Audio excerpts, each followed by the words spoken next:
And we're live. Hola, hola, hola. Happy Sunday. The last day of Black History Month, even though we're going to celebrate all year. I'm Alberta Bell. I'm Coffee. I'm Tiffany Davis. I'm Cream.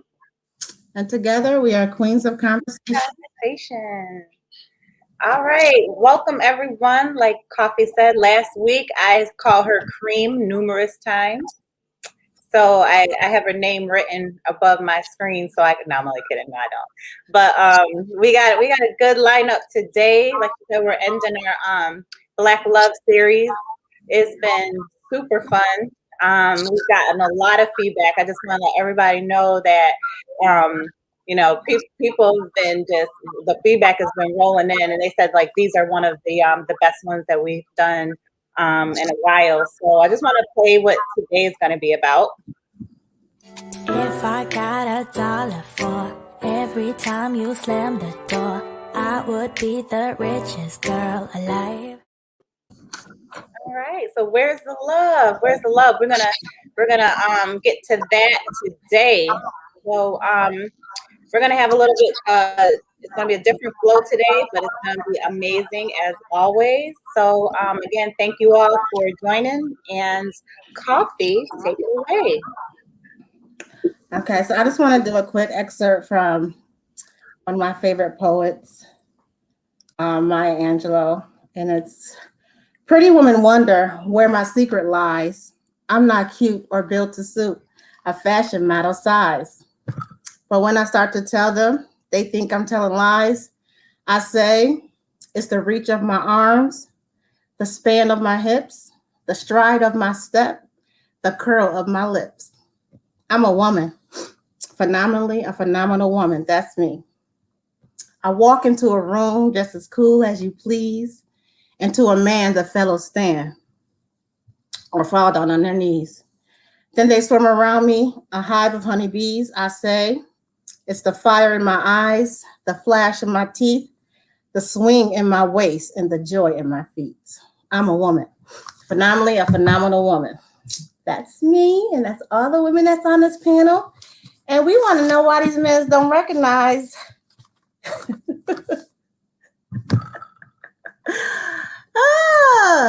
our being phenomenal, right? So I'm just gonna get right into it. So I rewatched the series from last week, and I got so much positive feedback. And I want to touch up on a few things. Damon stated that the social norms has changed. More women are educated. We're the forefront we're running companies. We're CEOs. We're making more money. We're not that traditional woman that once was. But within these changes of the social norms, are men adjusting to these social norms? Rob made a statement that he's looking for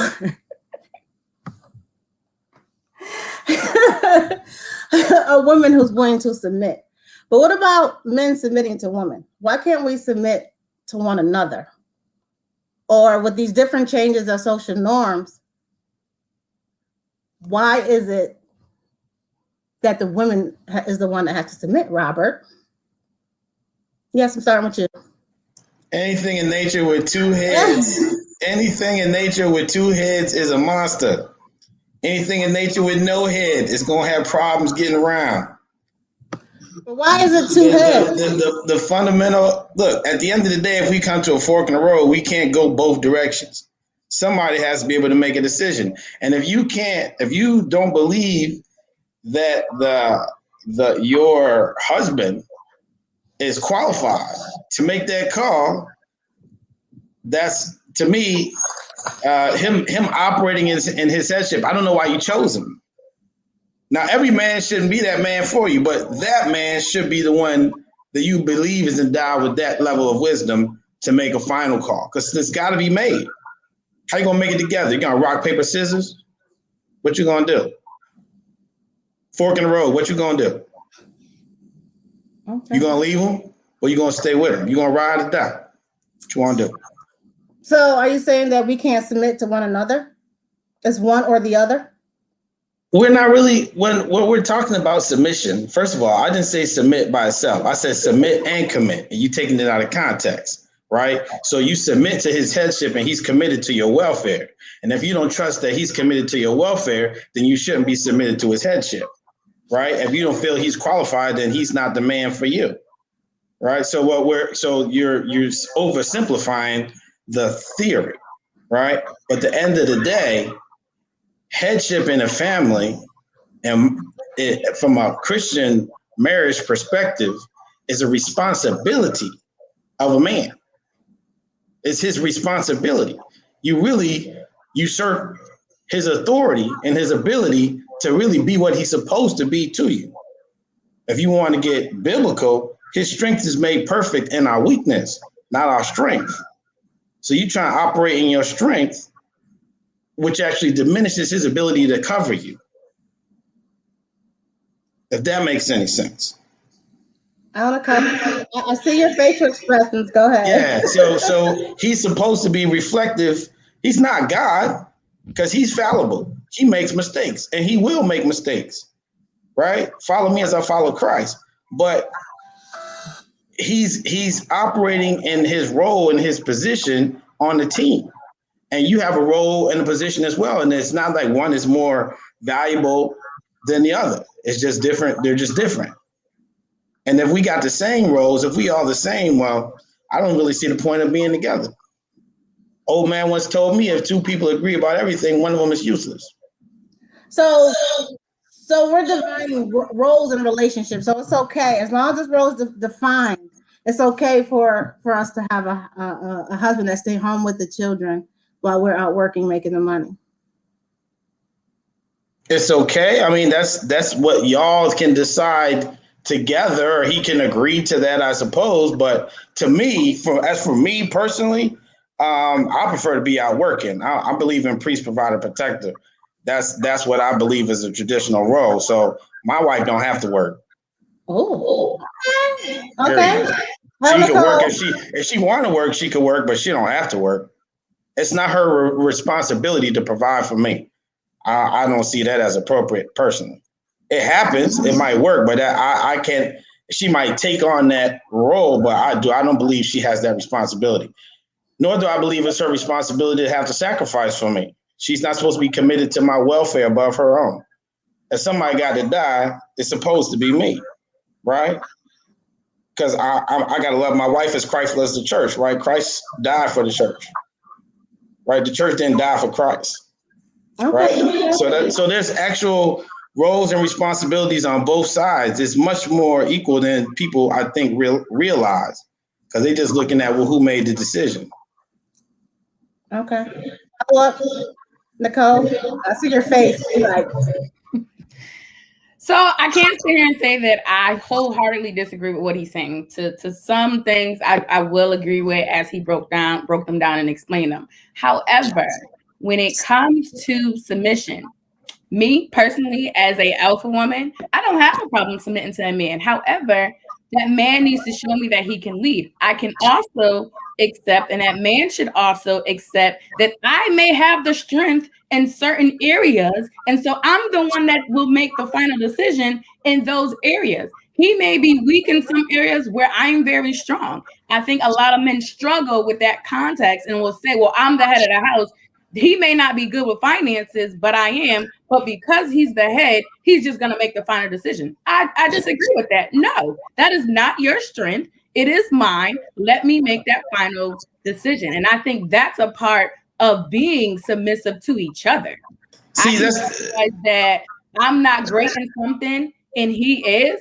Okay, babe, make that final decision. It's on you. That's not my strength area. I know that is my weak area. You're stronger in that. Cool, make the final decision. Men struggle with, if a woman is stronger in something than they are, they still don't want that woman to make the final decision based upon their title. And I'll say some men, because not all, based upon their title of, I'm the head of the household. Yeah, I got to address that because wait. No, because as the person who's advocating submission, this idea gets a bad rap because the context she just put it in was really not what I'm suggesting. Because if your husband knows you're better at finance, he's going to have the wisdom to say, baby, you make that decision. That's your thing. He's still operating in his headship. You're not usurping his authority. You're not saying, oh, I'm going to make this decision. You're saying, baby, what do you think? He's going to say, because he's committed to your welfare above his own, and he's operating in wisdom as a king should. He's going to say, that's your area of expertise. I want you make those calls. Sure. Right? If he don't do that, he's not operating in wisdom, and he is not putting your welfare above his own or the welfare of the entire family. That means you should have never chose him. If he's got that personality, you shouldn't have never married him. So, and that's where I would disagree with, because while you'll say that and it sounds good when we're talking about it, and you can be in a relationship and they'll talk the same things that you're talking, but when it comes down to the get down, it's a completely different thing, because men do not like to put their pride and ego to the side. They feel less than when a woman is stronger than them in some areas. Some men That's not true. are that way. Get him. Okay. Get So, him. Get him. not true. Get her. It's like it's textbook, and then there's real world. So what you're saying to me, I agree with you. It's textbook. That's what I would think a man would do. And that's where the wisdom piece comes in. That's textbook. But we all know the things that are written in a textbook is not the way that they are carried out in the real world. All right. Go ahead, Dave. I think there's a word we're missing. And I think that we've talked about the biblical aspect of it. First of all, if you read the Bible, Ephesians, depending on where you're reading, there's many scriptures in the Old Testament that talks about wives, and some in the New that talks about wives submitting to your husband. But Ephesians very plainly says, wives submit to your husbands, and husbands submit to your wives. So that's Bible. The other thing that we talk about, if we're talking about a wife being submissive, we have to talk about the biblical personage of what that wife is. The wife is to be a helpmeet. God looked at Adam in your alpha manness, in your headship, in your king. Well, God looked at you as a king and said, this king cannot do it by himself. I am going to provide him with a helpmeet. It is that helpmeet that is supposed to be submissive. By default of that, you as a man, as a husband, cannot do it by yourself. And I think the thing that the sister is saying is that so many men, the slippery slope of that ideology, that she has to respect my headship. Yes, but you are both ought to be submissive to each other, in my opinion. That's just me, but I'm the young buck on the call. You are supposed to be submissive to each other, and you have to acknowledge that she is not just my wife, a woman by whom I like, I want to date, I want to be with. She is my helpmeet. God said, I literally cannot do this by myself. I need a helpmeet, and I'm going to make for Adam out of his womb a womb man to be his helpmeet. So which way do you go, Delvin? Left or right? I think so. I agree with you in what you're saying, the words, but I feel like the problem is if they are applied, sometimes you get this slope of just do whatever I say because I'm the man. And that's exactly what nobody's. But it doesn't play out that way in the real world. It does play that way, depending on the couples that you're dealing with. Because to say that it doesn't play out, that's not true. Because my ex-wife, she was the alpha female. And though she was the alpha female, she says, honey, what do you think we should do? So we would talk about it. And I say, well, I give her my input. And she says, know what? You have a good idea. Now, for instance, like you said earlier, in finances, she was better in finances than I was. So I let her handle the budget. But I gave her a tool to help her do the finances a little better. Under her method, we saved a whole lot of money. As a matter of fact, I'm still benefiting from her savings from when we were married. But I said that's textbook and not real world. We're saying that it doesn't actually exist when it actually does. There are couples out there where it does work like that, where they do discuss things, where the man does defer to his wife because she has that wisdom. Now, is that happening in mass? No, it's not, because a lot of men aren't mature enough to go ahead and allow that to happen. So it's not textbook. It is actually real world where we do actually do that. Do we need more lessons? Yes, we do. Should it be taught more by mothers and fathers to their sons? Yes, it should. But it's not happening, especially in single-parent households where, don't get me wrong, a woman cannot raise a man. Wait, No more than a man can raise a woman. So therefore, you have mothers raising boys and aren't teaching them some of the tools that they need to go ahead and know. And then in other homes, you have men who are showing their boys how to be men. But I'm not taking anything from mothers, but a woman cannot instill in a boy how to be a man. She only has her bias on what he should be based on what she sees, but she doesn't actually know what it is to be a man. So men are missing some of these vital lessons from the time they're being brought up to adulthood. So therefore, we make a lot of mistakes. And I think on the lead, just to add on to that, I do think men on the lead, because I'm a person in my relationship, you know, I believe in leadership, and I ask you a question when I don't know the answer, and I tend to think I know the answer on a lot of stuff, and then, you know, that's where the help me come in. That's just me, though. And I would say I don't have a problem with a man leading. I don't. Men okay, so let me go some. So Narisa, you have young men that you're raising. What do you think about Dave's comment?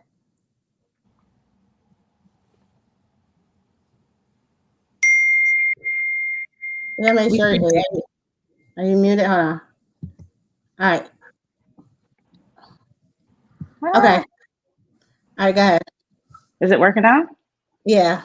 Okay.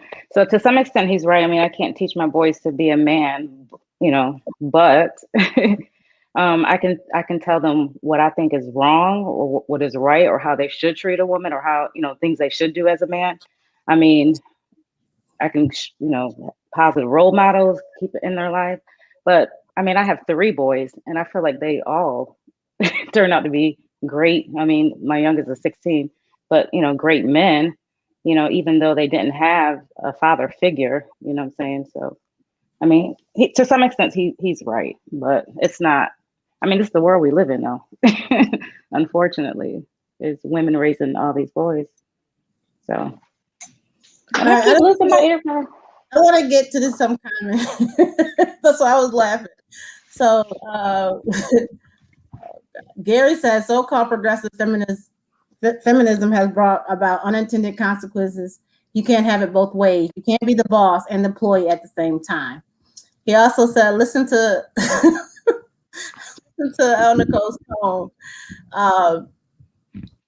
She doesn't sound like she will submit to anything. She's combative, uncooperative, uncorrupted, defiant. Yeah, and we wonder why divorce and single lifestyle. Sir. No, so I'm glad he made that comment, and I'm glad he actually said the things that he has said, and that is part of the problem. As a woman, when I am passionate about something, people are offended by your tone. And baby, if you can't handle my tone, then you are not the man for me. And everybody I've been with don't have a problem with it, honey. I am a boss. I am a CEO. However, I was an employee. I started at the bottom and I built up. So before I make a decision on anything, it's because I built them bricks 2 by 2 in the foundation. And if there's something that I do not know, that I do not understand, even things that I think I do know, I'm going to go ask my man for his perspective so I can get a total picture. So to say that is the reason why divorce rates are so high, that is false. Divorce rates are so high because people get married because of love, not because they are in love with the individual, which means if I'm in love with somebody, they're infatuated. I'm sorry, I said it backwards. People get married because they're in love with someone and not because they love them unconditionally. They temporarily are in love with this person and they are infatuated with those individuals. So when they are no longer in love with that individual, oh, I got to run for the divorce. You didn't marry to death do you part. You didn't marry because you love that person unconditionally. You marry because you love that person in a season. Women tend to marry guys for their potential, and men marry women because of the woman they already are. What happens? Some men don't reach that potential, and women change. What happens? We get a divorce, and this is all proven statistically. So you can go pull up the research on that, sir. All right, thank Nicole, you. I agree with you. I agree with Nicole. Love and in love are two totally different things. Totally agree. I think there's a premise here that's false that a lot of the conversation is occurring under, which is the idea that if you are submitted, you must also be weak. If you are, that it's not possible to be strong and yet submitted. That's right. So that submission is a decision. Just like committing to your welfare above my own is a decision. And once you make that decision, so strong women, they'll be submitted, but it will take a strong man. A strong woman is not going to submit to a weak man, a man who doesn't have wisdom, a man who can't stand behind what he's saying, a man who who doesn't have that kind of voice. She's not going to respond to that. So I think we give women who are submitted to their husbands a bad rap to presume that they are somehow weak or don't have their own mind or don't have their own thoughts. As a matter of fact, a strong man really wants a woman who is going to be a sounding board, who is going to push back, who's going to show him another perspective that perhaps he would not have seen on his own, and be able and willing to articulate, babe, did you think about this? Did you consider that? Because a wise man is going to, one, choose a woman who has wisdom, and two, take advantage of or benefit from the wisdom that she has. Right. And you can't do that if you're not hearing her. So I agree with you, Robert. I 100% agree with you that there is this misconception that if you submit, you are weak. I myself was something that I had to overcome those things, and I had to learn that as a woman, that submitting to a man was not a sense of me being weak. So I do agree with that. I do believe there is that false perception out there that as women, if we submit to a man, we're considered weak, and we're not. So I do agree with you on how that is out there, and that affects a lot of women from submitting. So I actually agree with you on that 100%. Okay, let's move on because we could be honest. We have to celebrate agreement. Oh, okay. Yes. We got to celebrate that. I love it. Oh my goodness. But this is what I wanted anyway. So anyway, okay. Y'all got me cracking up over here. So Lionel Richie is 70 years old. 70, but he's Lionel Richie. And his girlfriend right now is 30 years old. That's a 40-year age difference. Sex. Is age nothing but a number when it comes to dating? It depends. On the individual. No. No. I'm not dating nobody 70 years old. I'm sorry. And I don't want nobody 20. He don't look like No, that was a filtered pic because I just saw him on American Idol and he has wrinkles. That was a filtered pic. No, his body is 70. No, no way I'm doing it. Okay, Delvin. I think age does matter. I mean, I'm 25, so I mean, it's not too far the other way I can look. I mean, I don't want no woman I can't bring to a club or to a bar that can't legally do what I can do. So that's that part. In terms of older, is age a number? At some point it does. I mean, you're in two separate points of life, but I think it's all depending on what you desire in terms of dating. I remember last show I said, you know, I would date a 40-year-old woman. I would date a 40-year-old woman. I doubt that I would marry a 40-year-old woman because of what I want in life. But I would date a 40-year-old woman. So I think it all depends on where that younger guy or younger girl is in life, what they desire, and the activities you all want to do to pass the time that you all want to pass. Brittany? So I personally think that age has a limit at some point in time. Like, I'm not going to be a Lionel Richie and date a 70-year-old man, but I'm also not going to date a 20-year-old either. I think that everybody has their preferences. I think it has to do with the individuals themselves. How do you get along with each other? What are you bringing to the table? How are you going to interact on that type of level being in a relationship, but I certainly think that there comes a time where age does matter, specifically if you're a man looking to have kids and blah, blah, blah, blah, blah. You know, women have a certain point where, you know, that doesn't happen anymore. So I definitely think I think age is a number, but I think there's a limit when it comes to what you want to do in your life in the future. Okay. Anybody else want to talk on that? We'll go to the next question. Yeah, for me personally, I have a 10-year swing. 10 years older, 10 years younger. In that at 47, I have 2 kids already, and believe you me, I don't want any more kids. Not because, you know, I'm averse to being a parent, but because parenting has been tough, and I'm at a stage in my life where I want my freedom. So to date someone who is 17 years younger than me or 20 years younger than me, there's a possibility that she may want children. And if she wants children and I don't, then we're not equally yoked. We have to have commonality. And between the generations, with each generation, you lose that commonality a bit. So therefore, compatibility becomes an issue. So you have to be cautious in how old or how young you want to date someone. And then there's a level of maturity. That person who's younger may not be at an emotional maturity where they need to be. And you're saying, why the heck am I with you? You're so stupid. Not stupid, but you know, you're not mature enough.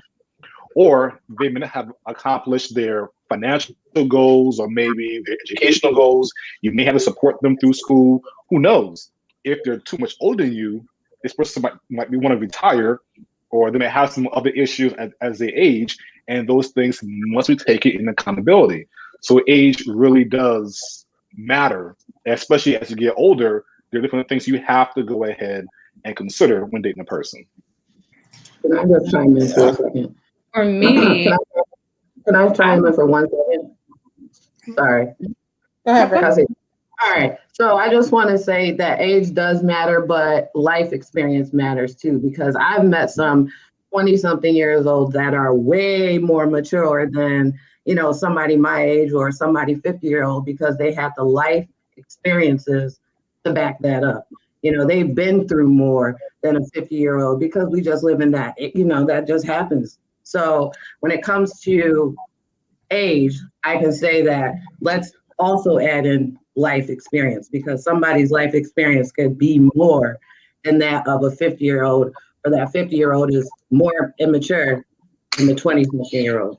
And that's all I have to say. Thank you, Brittany, because they was beating up on us 20-something-year-olds.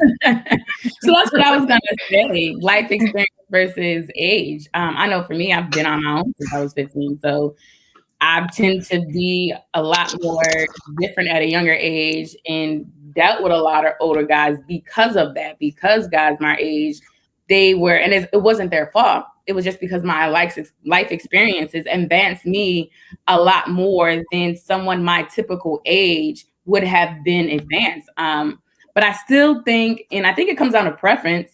For me, I still have a limit, and I think when I think of a limit for me, I think of, I got nieces and nephews this age. And I think because of the lens that I look at them at, I'm like, there's no way that I can date someone their age, and they may have the life experience, but it's a mental thing for me. I can't date someone their age when I know how they're calling me their auntie to help them figure out some of the different things that's going on in life. I don't want to do that with my man.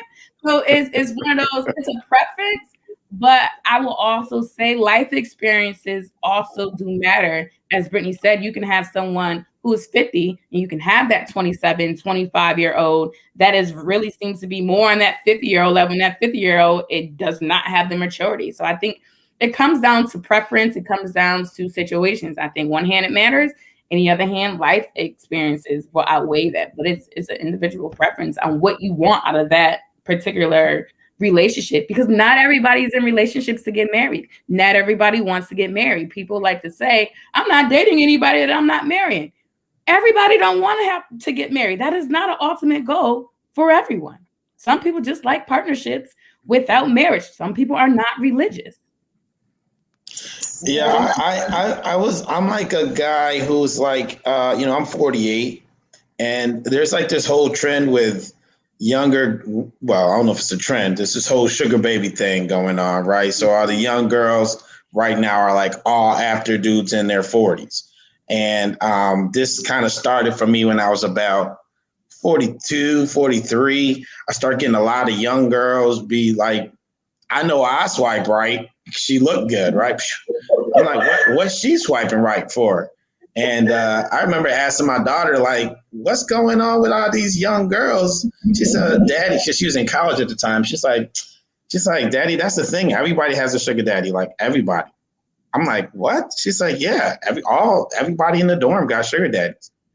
So I'm like, okay, I didn't get the memo. I'm getting the matches, but I didn't get the memo. So I, as an older guy, I started kind of delving a little bit into the situations, and I actually felt like it wasn't entirely bad. The rule they say is half your age plus 7. So I try to stick to that. But I'm looking for character. You know what I mean? I'm looking for character, and that matters to me more. But I would just as soon marry a woman my age if she had the character and we had that partnership. I'm not like, I wouldn't be like, she's my age, so I don't want to date her. But by the same token, if she's, in her 30s or late 20s, I'm open. And she want to have kids, I'm open too. What we gonna do? Why not? You can have that. Let's go. I only have one, you know what I'm saying? So I ain't talking about my babies right now. All right. So Drake said, I don't like why women BBW. Preferences. Does it limit our dating solution because we are so stuck on preferences? Like you can I probably have your, no, I don't have your character, Rob, because I ain't submitting. I'm just joking. If I find a woman that has the character that you're looking for, but she's a BBW, she's dark skinned, maybe you like light skin, she's short, maybe you like tall.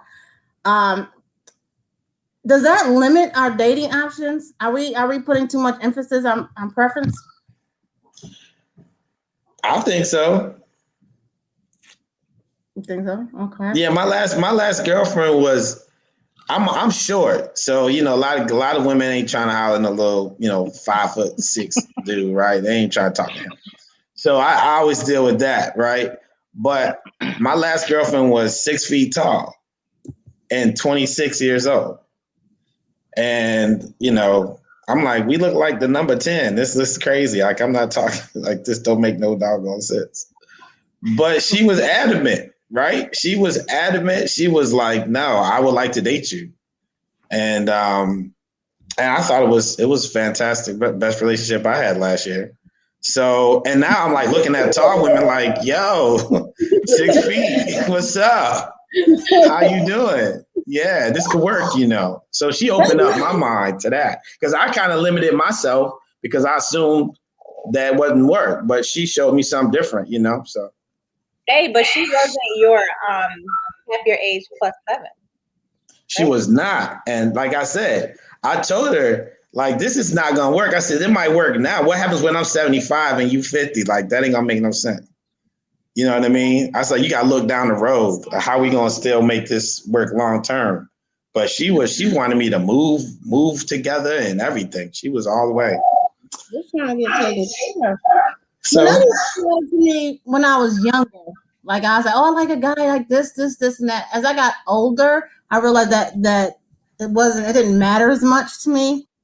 You're right, I like a person's character, and they gotta be fun. I like to have fun, so you gotta have like some sense of a personality. And I keep going to Unireesa. You seem so quiet today. Do you think our preferences limit our dating options? And we're women, so I know my preferences definitely limit my dating options. I just recently ended a relationship just because, like, everything was there. Like we conversated mostly, like, because I've been traveling a lot, texting, FaceTime, and all that. So it wasn't even like a physical aspect yet, and I was in love with just the time and the conversations. And then once we were able to spend time, I couldn't do it. And we did this for like 6 months. And then we finally were able to spend a lot of time when I came back home, and I couldn't do it because it was the physical. I couldn't get past that. And it was probably my soulmate, and I let it go. But yeah. So you want what you want. And I mean, I'm okay with some things. I can compromise on some things, but in order to have like a physical relationship, a physical attraction, if you don't have that, it's trouble. You know, that opens up doors to cheat. Was it a weight issue, or like no? It wasn't a weight issue at all. It wasn't. I mean, and he was a decent looking man. He was tall. I like tall men. He was like 6'6". It was just certain mannerisms of his. I just kept questioning. just certain behavior, certain things, certain.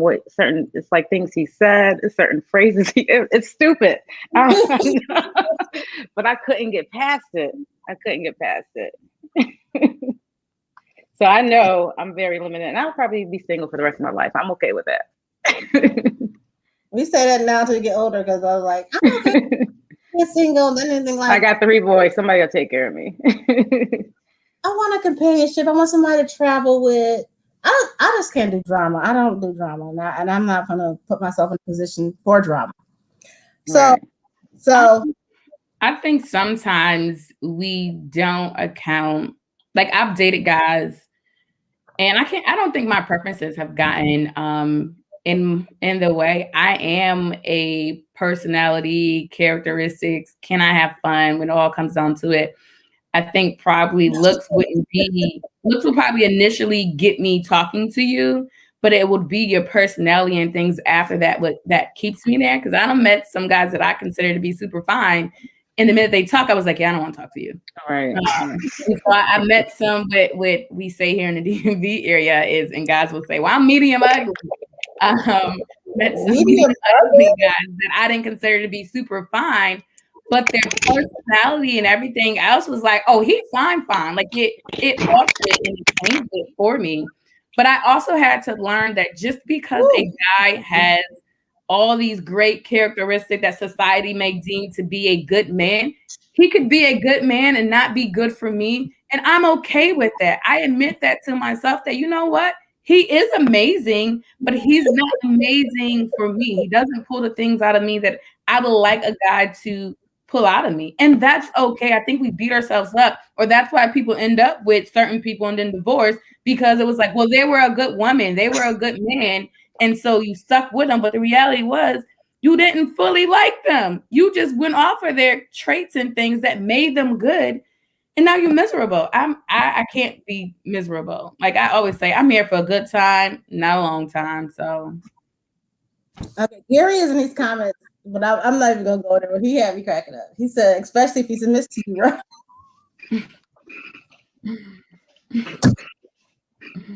He messing with you, Lisa. Okay, next question. So men, I'm unbothered, sis. So the men, we also talked about one of our takeaways from our conversation from last week was sex is important, right? What was it? Sex is important, but we're also love. Was that it, Tiff? Cream. So let's talk freak level, right? I'm a very open-minded individual. When is freaky? Okay, let me ask you this. What is your freak level? And when is freaky too freaky? And would that be like a major turn off if someone was too freaky for you? What is too freaky? Whatever you give an example. For me, pegging. I want to know what's I ain't pegging no man. That's too freaky. I can't deal with you. Pegging is an absolute no. Okay, so on a scale of 1 to 10, and you can answer or not, what's your freak level? 8. 8. Okay. So if you met a woman who was a 10 freak level, is that what would be considered too freaky for you? And would it be like a deal breaker? I am not taking nothing in the back door. If she wants to go and put a strap on and do me, I'm tapping out. No, I'm good. I'm good. I'm good. She is not strapping on, and she is not bending me over. No. I mean, isn't there a difference between being freaky and being erotic, or being nasty, or being ridiculous? Like, some of this stuff, I don't even consider this freaky. I consider this like not natural, inappropriate, and contravene who I am as a person. That's not being freaky. That's actually being disrespectful. You know what I mean? Well, I'm not. It's not who you are, so. Yeah, yeah. Well, and it also depends upon the person, because you're really different. People bring different things out in you. Everybody knows you might have one partner and y'all stay one way, and y'all might be together for 2 years doing the same thing, the same routine, and then you get with somebody else and stuff get brand new, and they going in the kitchen and pulling out stuff, and they, all kind of equipment. You go into the store and all that, because that person brought that part out of you, or vice versa. It's not just the one person or the other. I think it's the dynamic between two people is really where you actually operate. I definitely agree, because I did this one girl, and she said, "David, you hit like a bitch." I said, "What?" When she said that, something unlocked in my brain. And I said, "Okay." And she said, "Yes." And I was like, and something inside of me came alive. And I was like, I didn't know who I was. But when she said, "You hit like a bitch," it was over. And then a new me was born. A new me was born. She brought something out of you. Yes, she did. That I didn't even know was there. But we had the best, any place, anywhere, anytime. She did something in the area between your sack, that perineum area. Good.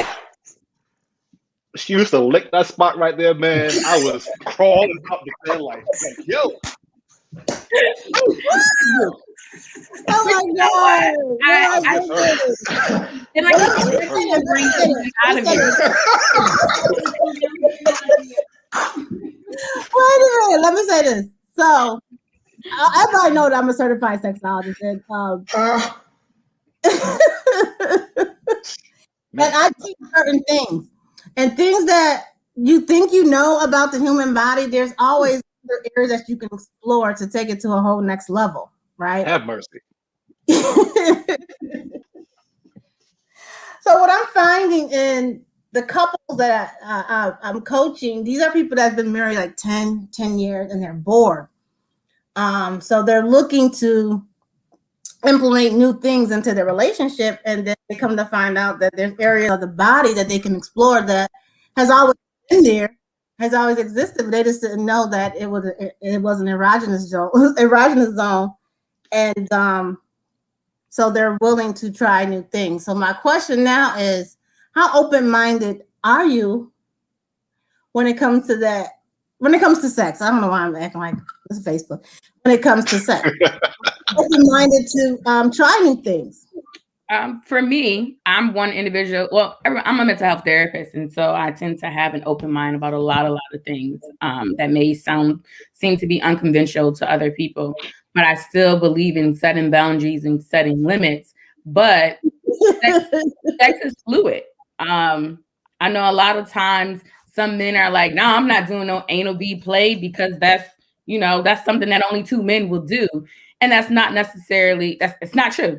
I can tell you, it's not true. But it also goes back to people bringing different things out of you. I know I may never heard of something, and I find like it's very rare for me to never hear of anything sexually, because as a therapist, we have to dive into BDSM and we work with sexologists, and patients tell us a lot of things. It's like, okay, so I'm always learning something new that may seem to be unconventional to the world, but sex is fluid. But my absolute limit that I know for me is pegging. I'm not putting a strap-on on, and I'm not bending a guy over, because then I will feel like he's weak. But I'm okay with using anal beads on a guy. I don't think that makes him weak or anything like that. And I'm not talking about super large anal beads. If he might be into that, I might be like, okay, that's my limit. Like, I can't go that far. So I think you have to know you, but also be willing to try some things. It's like saying I don't like certain foods, and you finally have that certain food, and it's like, oh, it's amazing. Or it's that song you skipped over on the album, and you finally get a chance to listen to it, and it's like, dang, I've been missing out on this. So I think it's important to keep an open mind and understand that sex is fluid. Do we put too much emphasis on it when it comes to relationships, like whether size, experience? Do we put too much emphasis on sex in a relationship? Brittany, go ahead, Brittany. You've been quiet today.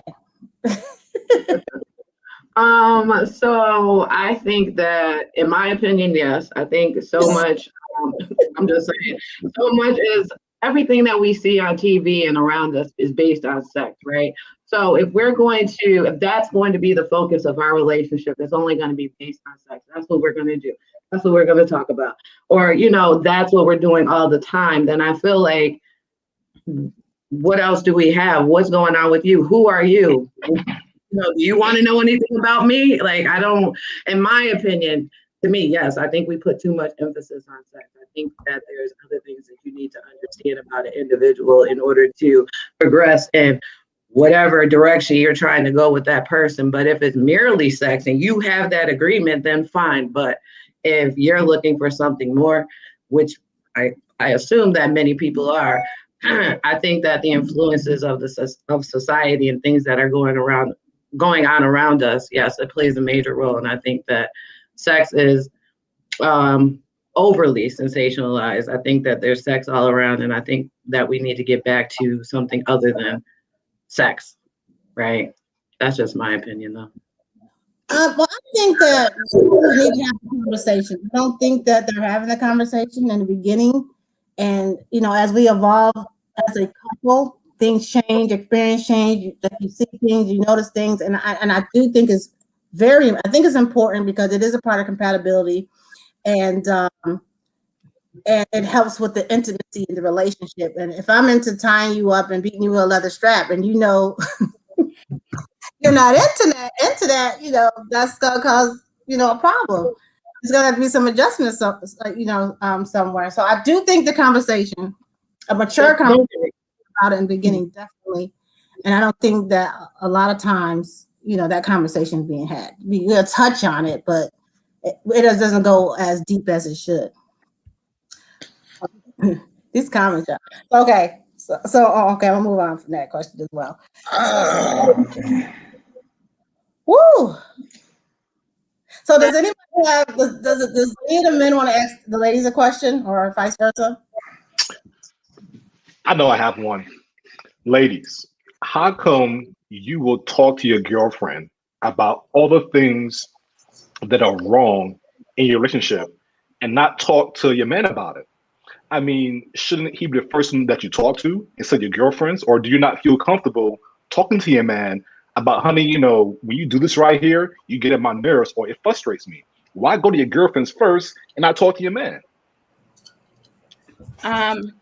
For me, I'm not that individual. I'm going to talk to my man about it. I'm going to let him know, because I wholeheartedly believe that if we don't like something about someone, I need to tell that individual, because how else will they know? You could be doing things and don't realize that it bothers me. But if I don't say anything to you about it, that's on me. I can't stay in a situation where I'm not talking to the individual and telling them how I feel. I think a lot of times, maybe some women don't communicate it in a way to their man that their man understands. And so they reach out to their women group chats. And it's like, look, I've been trying to tell him X, Y, and Z. He's just not getting it. And it's like, well, girl, what are you saying to him for him to get it? And I think we try to shelter your feelings. And it's like, I don't want him to feel this way. I may say this, and now he takes it a different way. So I think some women struggle with how to articulate exactly what it is that their man is making them feel. And by going to group chats, depending on your group of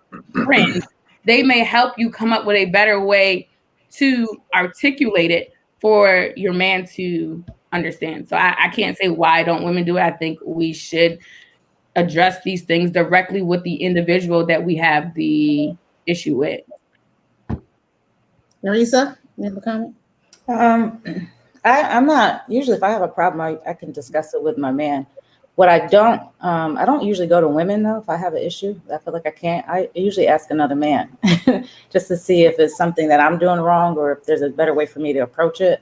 But I find like some men, certain topics, they just shy away from, or they don't want to have nothing to do with it. So then you're kind of lost. So, I mean, what are you supposed to do when they're not willing to talk about it? So be direct with them. Supposed to what? Be direct with them. I've tried that. I've tried that, but subjects men shy away from, especially if it has something to do with sex. You know, especially if they lacking, they don't want to hear that. And they can help you. I think the piece that a lot of what we're missing is related to, again, the connection and the dynamic between two people, whether it be in a sexual situation. I mean, there has to be a trust factor there. There has to be a connection. I mean, I know a lot of women that you've been with might be with different partners. One partner, you're okay with him doing certain things. Another partner, you don't trust him like that. It's not what they're doing, is where it's coming from. It's what it's coming out of. Are they operating from a space of loving you and caring for you and wanting to nurture you or explore things with you? Or are they coming from a place of trying to do things to you? You see what I'm saying? There's a major difference there. So, you know, even in terms of communication, one thing I think a lot of women, especially when we're dealing with the age of the independent, strong woman, that they don't know how to do, and often men don't know how to do, is be vulnerable with their partner. Everybody's operating out of their strength. Everyone's operating out of their ego. Everyone's operating out of not wanting to be weak or vulnerable, but that is right there where you win. You know, it's one thing to be like, you know, my father, God rest him, shared something with me. He said, Robbie, instead of telling people stuff, maybe you should learn to share things with people. Now it's like, share things with people. It's not what you say, it's how you say it. So if you come at your man and it's a sexual issue and you like, listen, you ain't working, it ain't right, you know, whatever. Now, sometimes it could work. In David's case, it worked. You know, you hit like a bitch, work, right? Because she hit him, he tapped his ego, said, I show you a bitch, you know what I'm saying? I got your bitch, you know, so, and it worked. You know, whereas some other guy, she might have ran him off. She might have, you what? Excuse me? You know what? I'm gonna talk to you later, right? Because now everybody's operating their ego. So another way that a lot of people miss to communicate is just to be vulnerable, to say, you know what, sweetheart, can I share something with you? Can I explain something? Can you help me out with this? It will really help me out if you would do this way. And men, the way men are wired, we are wired to solve problems. We are natural born problem solvers. You give us a problem, you know, we love that. That's what we do. We are utilitarian animals, right? You can't open the jar. We're gonna fix it. This is broke. We want to straighten it out. We're always thinking about solutions. You're giving us a problem, we're thinking about solutions, right? That's just our nature. We come here to get things done. So when a woman is able to come to you and be vulnerable and share her problem, and you care about her and you're her covering, you can do whatever you can think of to solve that problem for her. But if she comes to you in her ego and her strength and is condescending, speaking down to you, talking at you, you know, you're not activating those aspects of his manhood and his personhood and his function, his natural function. Okay. Ladies, I guess a question I would have, and I don't know if the guys on the panels have done this at any point in their life, but I find that men will often complain that women only want them for their money, But the way they got that woman was by enticing them or bigging them up with all of this money and all of the things that they can do. And so now when that woman is with you for the very things that you put out there, men get upset at that.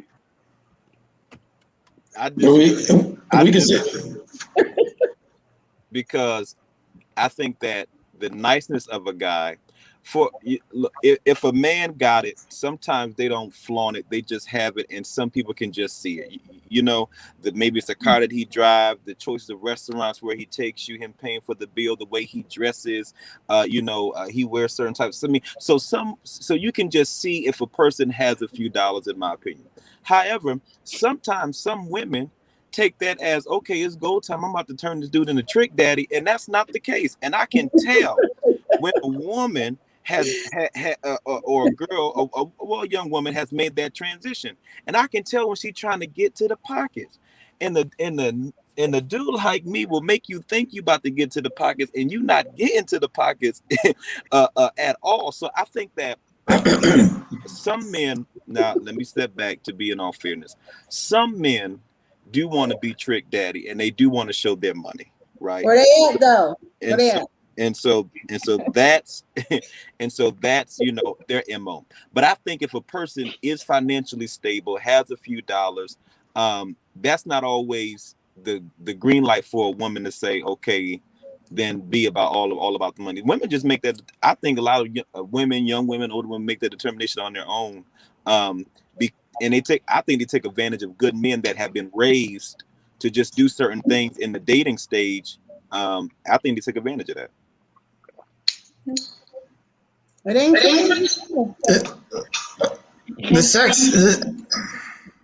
the same thing can be said for women in sex. We'll put sex out front and then say, all you want me for is sex, right? So to me, it's silly on both sides. This whole presentation of money and sex as the basis of relationships is a farce. And I go back to what I said last week. It's about submission and commitment, because those are things you can't do with everybody. I can give 10 women money if I got it like that. Am I committed to any of them? No. How many guys can a woman be having sex with? As a bunch of them. Is she committed to any of them? Is she submitted to any of them? No. So those can't be the basis of a relationship. It just really can't. If it's going to be something that's supposed to last or go the long term, because you're not giving me nothing I can't get from somebody else. All right. Let's move a little. All right. So there's all these new dating terms that's going around, right? So I made a stat on my Facebook. Now, when I put it on Facebook, I was just trying to, poking people's brain. Let's talk polyamory. And basically, it's a practice of or desire for an intimate relationship with more than one partner with informed consent of all partners involved. It's been described as consensual. Is this new way of dating a possibility for anybody? Let me say that.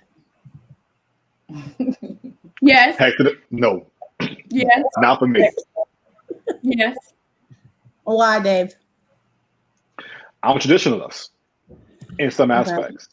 If I'm with you, and I expect you just to be with me. The other folks can do it. If that's what they want, that's fine. I have a homeboy. He's looking for a second wife. His wife is in agreement with him bringing somebody else in. That's cool with them. But me personally, you my woman, I'm your man. That's it. If you want something else, go find somebody else. I'm talking about the dating phase. Oh, the dating phase? You're dating, and I think it'll prevent a lot of expectation in a relationship, or it could prevent a lot of expectation. Because, sometimes women, we can seem to think that, I'm dating him and he's only dating me, but he's also dating Tanya, Tina, and Teresa. And he and it could also go both ways. You dating me, and he thinks I'm just dating him, and I'm dating Ronnie, Bobby, Ricky, and Mike as well. I think as long as we put this on the table that this is how we're going to date, option. I necessarily said that. That feels too, to me, that feels too like too much like swapping spit, and I'm not with that. That's in my opinion. Look, there's already that in the dating stage. Sometimes these people think they're so smart and theorize everything that already exists. If we're dating and I'm not exclusive, but to have in my mind, if you messing with Rob and Joe and this and that, and now you want me to consent and all of that, my mentality is like we are about to be in a triangle, a swapping spit, and I'm not with it. But what kind of conditions do you have on dating? Because everyone's dating parameters are different. If I'm dating multiple women, I'm not kissing every single last one of them. I'm not sleeping with every single last one of them. If I'm taking on a date, it's just a date. We going out, we hanging out, we having fun, in the night, see you later. But if I'm committed, that's totally different. So you can date who you want. But like we said last week, there comes the physical. But can I say this? So in the definition, right, I'm looking at this definition. I think everybody can see it. It says it's the practice of or desire for intimate relationships with more than one partner. What is your definition of being intimate? Because my definition is, we're, together, we're doing those things that, couples do. So if that is my definition of intimate, then of course I'm going to tell you, no, I don't agree with it. But what is someone else's definition of being intimate? Because that intimacy may be completely different from somebody else. So my definition is much different than yours. Me, myself, no, I don't agree with it because I just told you, I think that intimacy or being intimate with somebody is with somebody that you're in a monogamous relationship with. So therefore, there's no room for another person or people. If you're dating, that's something completely different. I don't think that when you're talking about dating, there's intimacy there because you're getting to know that other person. And I'm going to be 100% this polyamory thing, and this is going to sound very patriarchal and sexist, and I apologize to all the women. This polyamory thing mainly has a negative connotation for the women, not the men. Most men are polyamory at the dating stage anyway. You might not know it, but most men are. I think it's more so with the equity, if you will, of women acting in ways that men already act, if the truth be told. So, and that's what it comes down to. I date this way, and I tell every single man, and Berta could tell you, I can show you the proof. May the best man win. I am not sitting here and tying myself down and dating this guy for 3 to 6 months and it don't work out. Now I gotta try to. No, I'm gonna date all 3 of y'all, all 4 of y'all, and I'm gonna let y'all know. Now that does not mean that I'm having sex with every last one of them. But at the same time, honey, if I want to, I can. I choose not to, depending on who you are. I may sleep with only one of you, but I can go out on dates and take trips and do it with all 4 of you guys. And I think that's a problem because we put ourselves in this box. We spend this amount of time dating one individual that doesn't work out. We're giving up on love, trying to date one other individual. You have to figure out what it is you like and what it is you don't like. Now, for me, I do have a 3-month rule. I know in 3 months if I wanted to continue on with someone or not. People tend to show you who they are within that 3 months. I'm not going to sit here and tell you I'm going to hold out sex for 3 months because, baby, if I want to sleep with you on the first night, I'm going to sleep with you on the first night. That don't mean you're going to leave me. If you leave me after the first night or if you leave me after 6 months, then that's all you wanted. I don't live by that. Let me hold out. Let me do this. I'm also a non-traditionalist.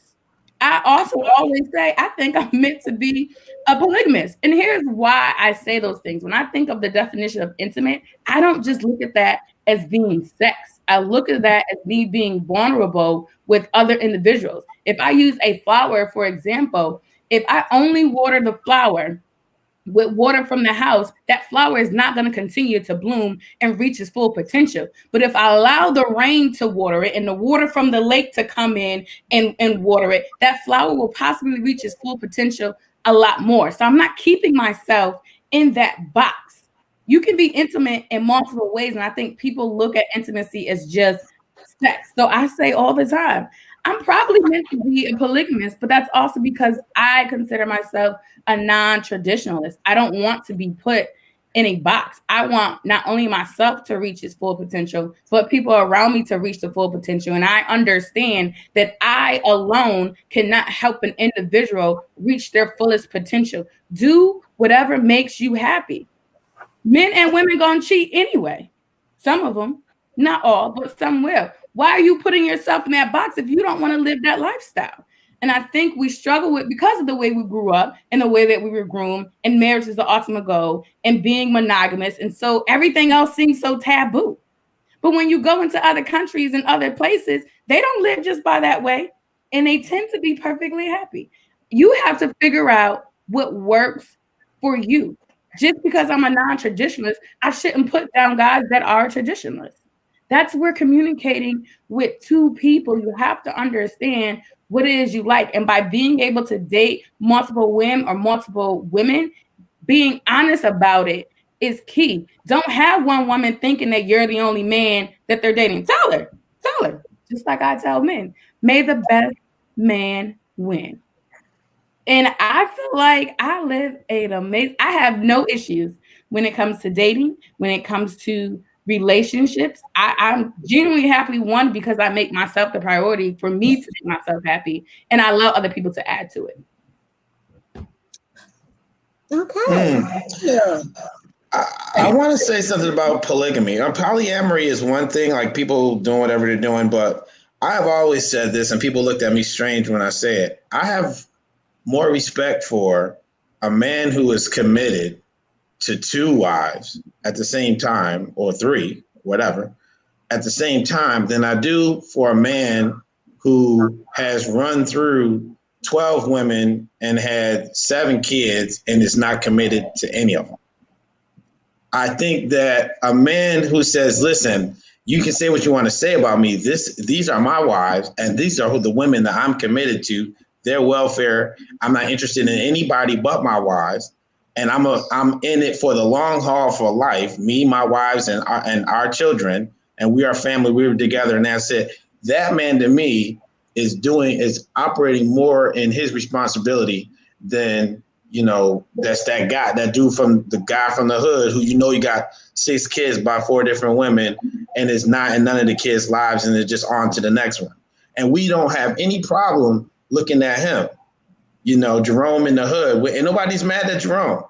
For real. He's cool. He goes to the next woman and she's like, oh, that's cool. But then if you see the dude with 2 wives, you're like, what's going on with you? Well, didn't Jerome have 6 wives? He just never married any of them. Yeah. Why are we cool with Jerome and mad at the dude with 2 wives? Mm-hmm. Who's being the real man? Who's being the real father? Who's being committed? Who's actually not sleeping around and acting a fool and focusing on and indulging himself? Or who's with wife and is not tending to her needs. He may not be out cheating and sleeping with other women, but how other ways is he not tending to his wife? I think it's just the way that we grew up in society. They push on us. We feel like a man is good because he's not cheating, he's not beating me, and he may not be an alcoholic, but are you happy?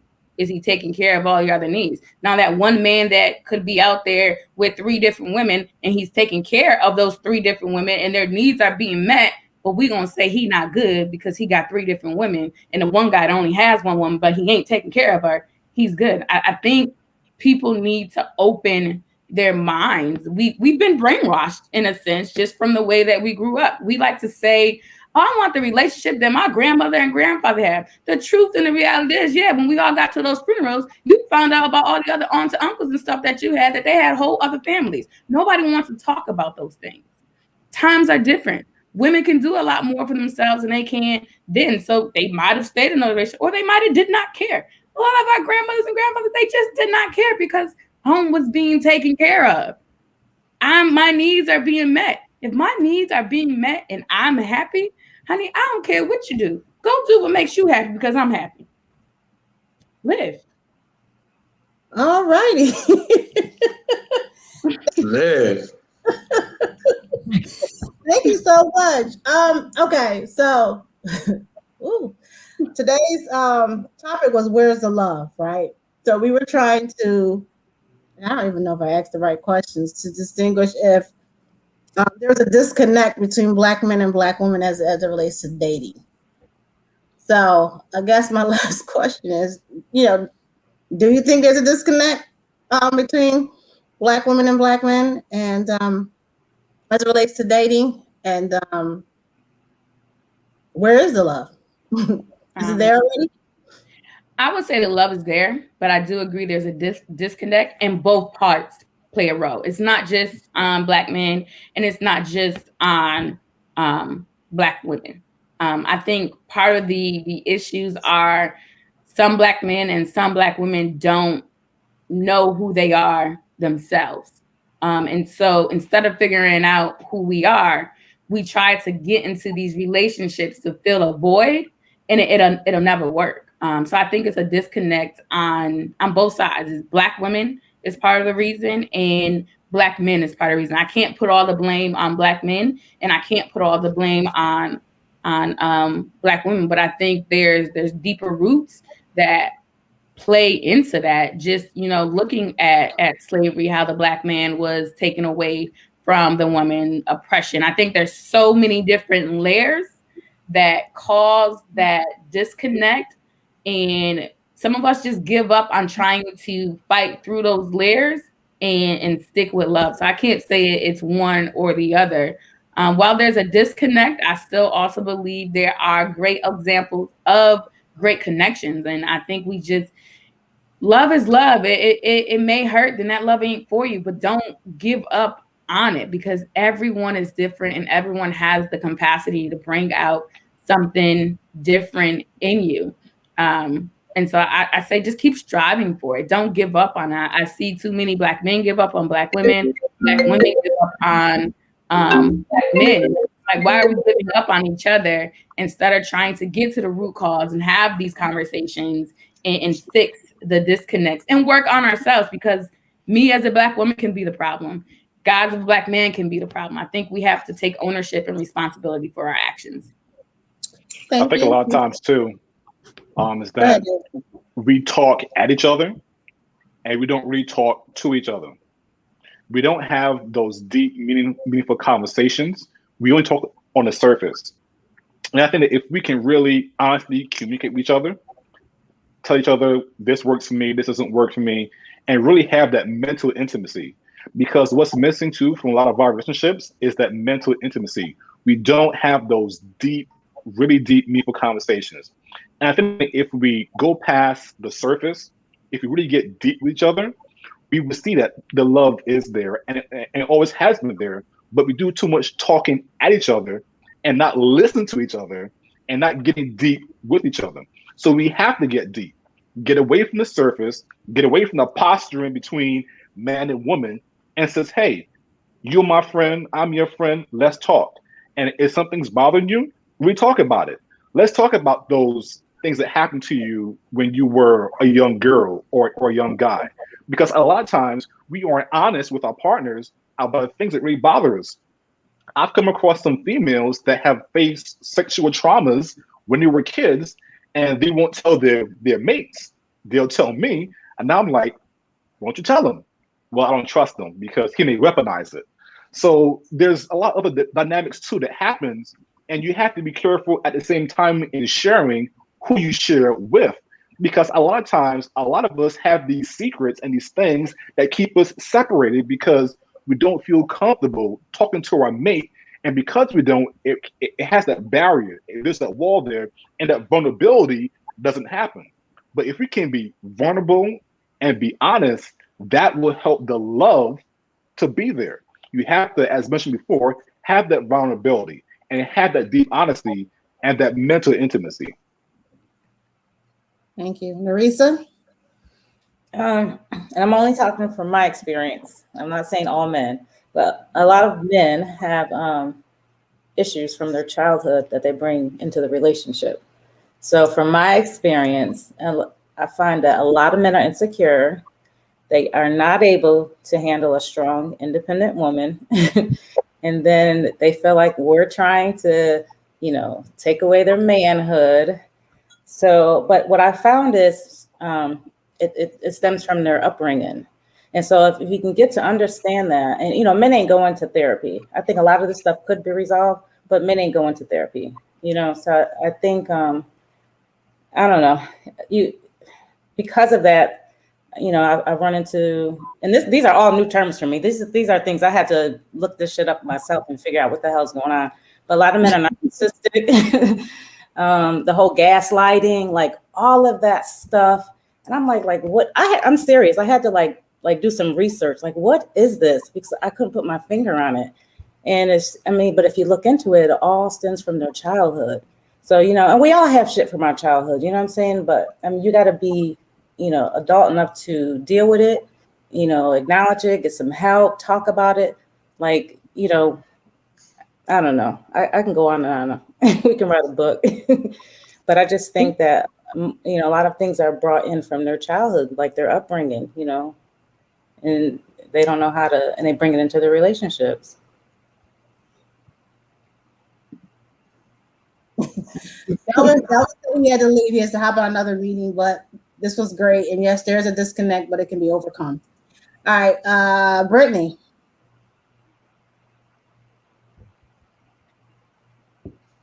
Brittany, you here? Yeah. I'm teaching too. I'm on when I'm talking and I'm muted. Anyways, so I do believe that there is a disconnect between the Black man and the Black woman, and I think a lot of this disconnect stems from, I'm sorry, I didn't know I catch her name, but like she said, based on childhood issues, and I also think that society plays a role in this as well. We have deep-rooted issues that we need to address that stems back many, many, many, many years.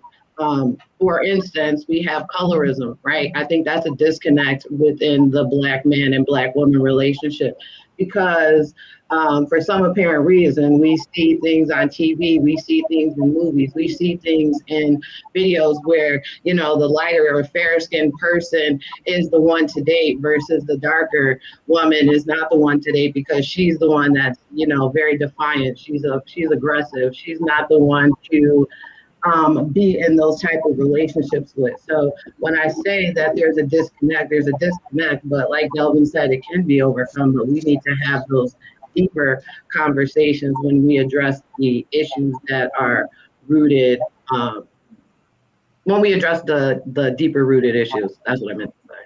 So. Thank you. The most infamous. See how she come for me at the beginning and she come for me at the end, right? She be coming for me, man. Mr. Hall. The love is everywhere. The love is everywhere. There's no lack of love. In the words of Elder Barge, all this love is waiting for you. And I think that is the case for men and women. There's no lack of love. There's lack of understanding so that we can form and forge meaningful relationships so that the love can flow. I think there are many reservoirs of love. Everybody on this call is their own reservoir of love, but there's the channels between. It's the inability to form the connections that is the problem. What woman doesn't want to be loved? What man doesn't want to have a love like that? Well, everybody, of course, So I think we can just get rid of the idea that there's a lack of love. It's because we're not getting it. Because we're a reservoir that's closed, we think that it's not there, right? We kind of make ourselves believe this, but you can't put anything in a closed hand. A closed fist can't receive anything, and so we get hurt and we close, and we get hurt and we close, and we get hurt and we put up barriers, and we make mistakes and we fall, and we put all these protection mechanisms in, and we're trying to keep out pain, but we're also keeping out the actual thing that we want. So most of us are having problems finding relationships is because we have put all these barriers in place, and the pain that caused us to put up the barriers came from lack of understanding, because we didn't see the examples, because we didn't get the wisdom from prior generations. Maybe fathers weren't there, mothers was struggling with what they were struggling with. We didn't get it. We tried it. We did it the wrong way. We felt pain. We closed off. And now what we have to do is we can't keep blaming our mom and dad and our upbringing. And we have to be men and women and say, listen, I have problems. I have issues. I need to get myself together. I need to open myself back up again and be like all these young folks who, look, they all falling in love, ain't they? Because they ain't got hurt yet, So you kind of, I think there's an opportunity for us to all have a rebirth, to become young again, to become fearless again, become brave enough to open up and let all the love that's here flow between us the way it's divinely ordained to do. Thank you so much. Okay, go ahead. And so one of the things I wanted to add is, I think what causes a huge issue is we ourselves do not accept our past.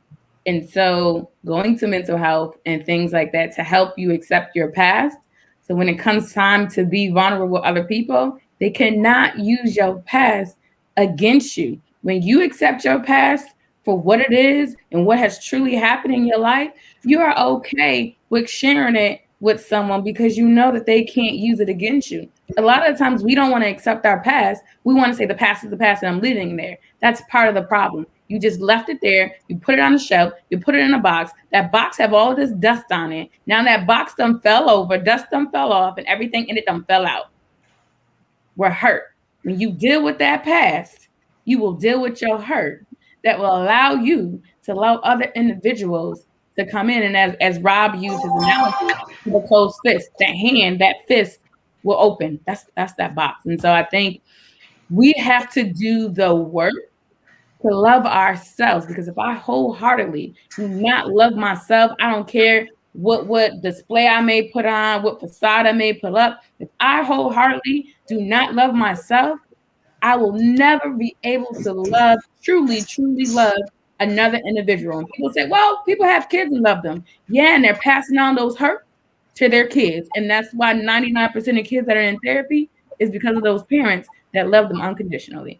So you have to deal with your past hurts and accept them, and then no one can use them against you. Thank you. So this concludes our Black Love series. We've talked to Black single women. We've talked to Black couples. We talked to Black single men.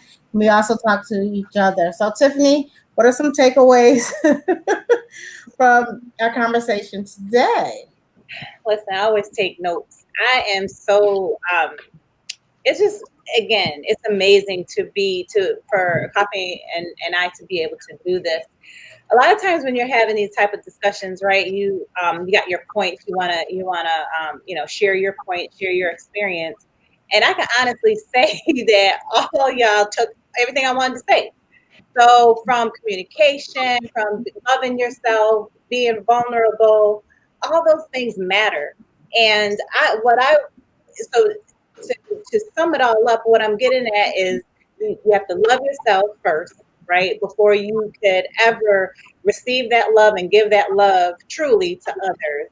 And communication is so important, whether you want to use the beads in the booty, whether you want to, you know what I'm saying, you like the pyramid, all that stuff. It's all about communication and loving yourself enough to know that you can be vulnerable and share your truth. And if that person can't accept it, they're not the one for you. You move on. I like Al Nicole's 3-month rule, and we all have, we all have our own level of our standard, have our own things that we're going to tolerate or not tolerate. But at the end of the day, communication is going to get you there. So there is love in the Black community. There is love between Black men and Black women. And so we keep that conversation going, be open-minded. But that open-minded comes from the willingness to share your truth and communicate and be honest.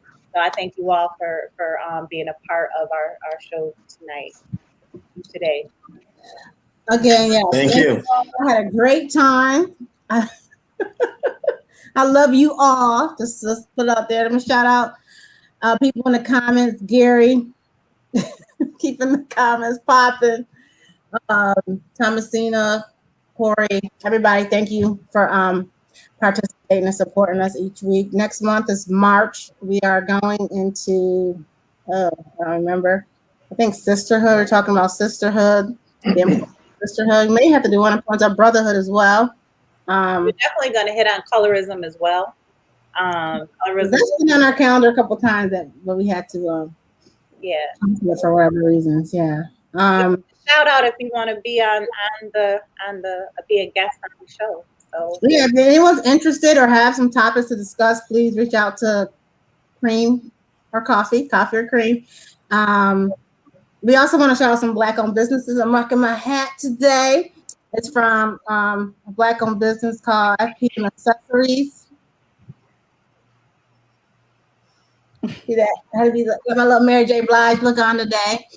I also just want to shout out I am a bedroom candy consultant, and, candy coating consultant. So the lipstick I'm wearing today is called Pretty Powerful Fierce. And where is it? Tiffany's son Walker has his own fashion line as well. We want to shout him out. Yet again, oh yeah, my lashes come from FPM. Nope, not FPM. The Cosmetics is also a Black-owned company. So again, thank you everyone. It's happy Black History Month, and we're gonna continue to rock on and celebrate throughout the whole year. Thank you to our panelists for participating. And if we call up on you again, we hope you'll be a willing participant. Thank you all and have a happy Sunday. I'll take care. Bye. Peace out, everybody.